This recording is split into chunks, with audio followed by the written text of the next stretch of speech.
Olá, hoje vamos falar sobre a elefantíase, que é uma condição também chamada de filariose linfática, causada por um parasita nematóide chamado Wuchereria bancroft, transmitido pela picada do mosquito Culex, que é o vetor.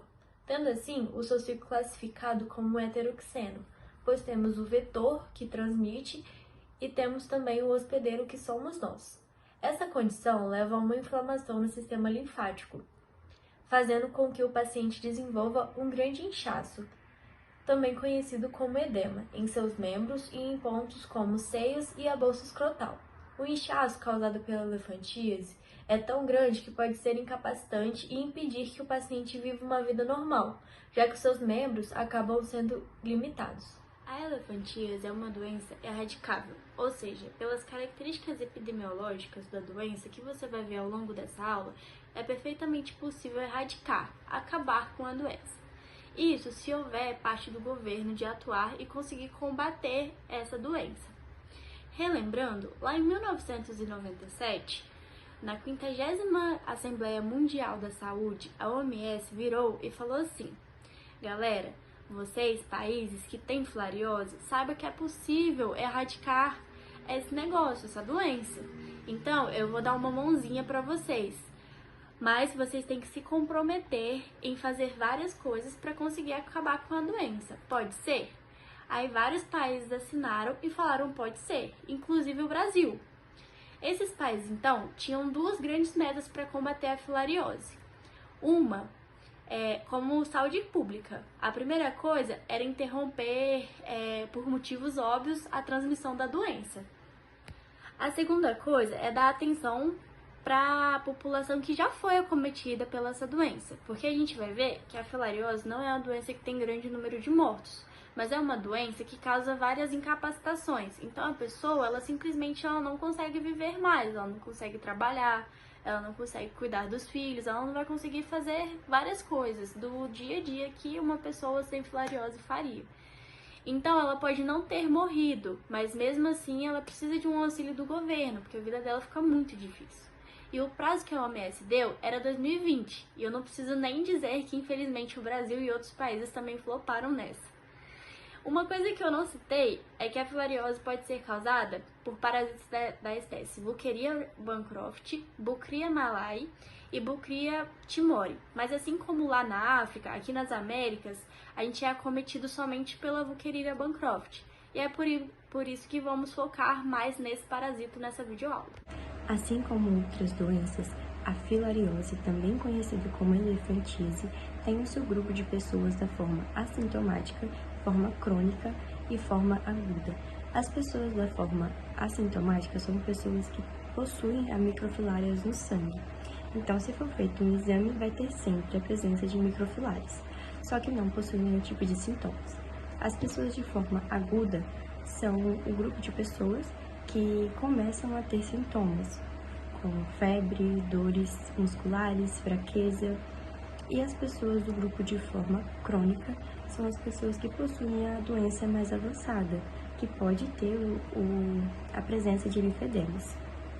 Assim como o seu João Batista Alves, de 52 anos, morador de Goiás, que sofre com a doença há 40 anos.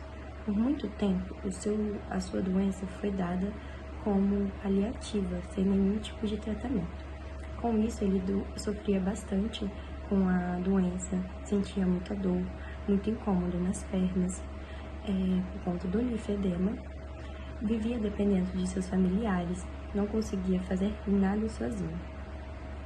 E com o passar do tempo, esse inchaço e essa dor só aumentavam. Em 2019, eles foram atrás, a família foi até um especialista, mandou um e-mail, mandou mensagem para um especialista de São Paulo, pedindo ajuda para o seu João.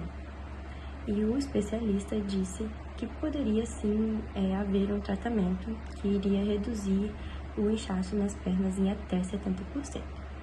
Só que, infelizmente, esse tratamento custava muito caro, custava em torno de R$70 mil.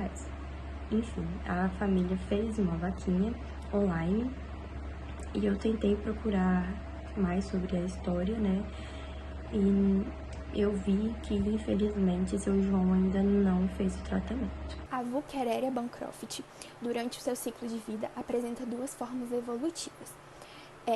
Uma no hospedeiro definitiva e outra no hospedeiro intermediário. O hospedeiro intermediário é o mosquito Culex. O processo no mosquito ocorre de forma que ele se alimenta de uma pessoa infectada, ingerindo microfilárias. Essas microfilárias se hospedam no intestino do mosquito. Esse processo é chamado de L1. Dali, elas perfuram a caixa torácica do mosquito. Tem uma nova evolução chamada de L2. E dali, da caixa torácica, elas vão para as glândulas salivares, quando elas já assumem a forma infectante, também chamada de L3. O mosquito, ao fazer esse processo, dura em média 20 dias no mosquito. O mosquito, ao fazer um novo repasto sanguíneo, ele, ao se alimentar de uma pessoa, ao se alimentar, ele libera saliva, e nessa saliva é liberada microfilárias na corrente sanguínea do hospedeiro, agora o hospedeiro definitivo. Elas vão até os vasos linfáticos do hospedeiro definitivo, e ali elas ocorrem um período de amaduração, que elas assumem a forma adulta. Ali elas se transformam em sexos distintos, né? Assumem forma de macho e de fêmea. Nesse período também ocorre o processo de reprodução sexuada desses vermes, desses parasitos, onde geram novas microfilárias. E essas microfilárias ficam soltas na corrente sanguínea. Agora, um processo muito interessante que ocorre é que o mosquito, ele tem hábitos noturnos, ele se alimenta à noite. Então, essas microfilárias ficam soltas na corrente sanguínea, e à noite elas tomam uma forma mais superficial no corpo humano, onde se hospedam nos capilares sanguíneos, e ali o mosquito, ao se alimentar, ingere microfilárias, e ocorre todo o ciclo de vida, no ciclo de evolução no mosquito novamente, até fazer um novo repasse sanguíneo e transmitir para uma nova pessoa. Possui sintomas de febre, calafrios, edemas dos membros, inchaço exagerado dos membros, muitas vezes inferiores, da bolsa escrotal, em mulheres os seios. Durante um período vai ocorrendo um acúmulo de líquidos linfáticos desses membros, onde ocorre um inchaço exagerado do membro, né? Fica muito inchado, e muitas vezes optam por amputar, tirar essa parte, porque a doença não tem cura. Então, para retirar essa parte contaminada, optam por amputar esse membro. O diagnóstico só clínico ele é muito difícil, porque tem pessoas que não apresentam sintomas, e as que apresentam são sintomas muito generalizados, que pode ser devido a outras infecções. E mesmo explorando o histórico clínico da pessoa, não tem como definir. Talvez a pessoa seja de uma cidade endêmica, ou a pessoa viajou para uma cidade endêmica, isso já será um sinal. Mas mesmo assim, existem diagnósticos mais importantes, como o laboratorial ou quem sabe de imagem. O laboratorial ele pode ser feito de diversas formas. O mais comum é o gota espessada. E observando a biologia do parasita, nós vimos que o ideal é recolher o sangue entre as 10 horas da noite à meia-noite. Porque se for colher 2 horas da tarde, a probabilidade e a chance de ter um falso negativo é muito alta. Porque nesse horário, mais ou menos as microfilárias, elas estão nos capilares mais profundos. E se acontecer de dar um falso negativo e a pessoa fazer no horário correto, vai ter que ser utilizado a técnica de concentração. Vamos supor que o paciente ele tenha 10 microfilárias por ml. Isso será ótimo e conseguirá detectar. Agora, se não tiver e continuar com suspeita, é sinal que tem pouco parasito. Ou seja, também terá que ser utilizado a fórmula de concentração. E assim existem diversas maneiras para ser realizado. E já o diagnóstico por imagem nada mais é do que você ver o verme adulto. O tratamento ele pode ser para pessoas sintomáticas e assintomáticas. O medicamento recomendado pela OMS é o citrato de etilcarbamazina.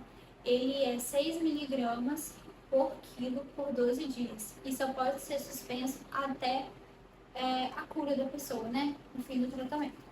Para erradicar a doença, a gente precisa tratar os infectados, controle do vetor. A gente também pode estar combatendo os criadores, assim eliminando as larvas e os mosquitos. Também a educação e a saúde e o saneamento básico.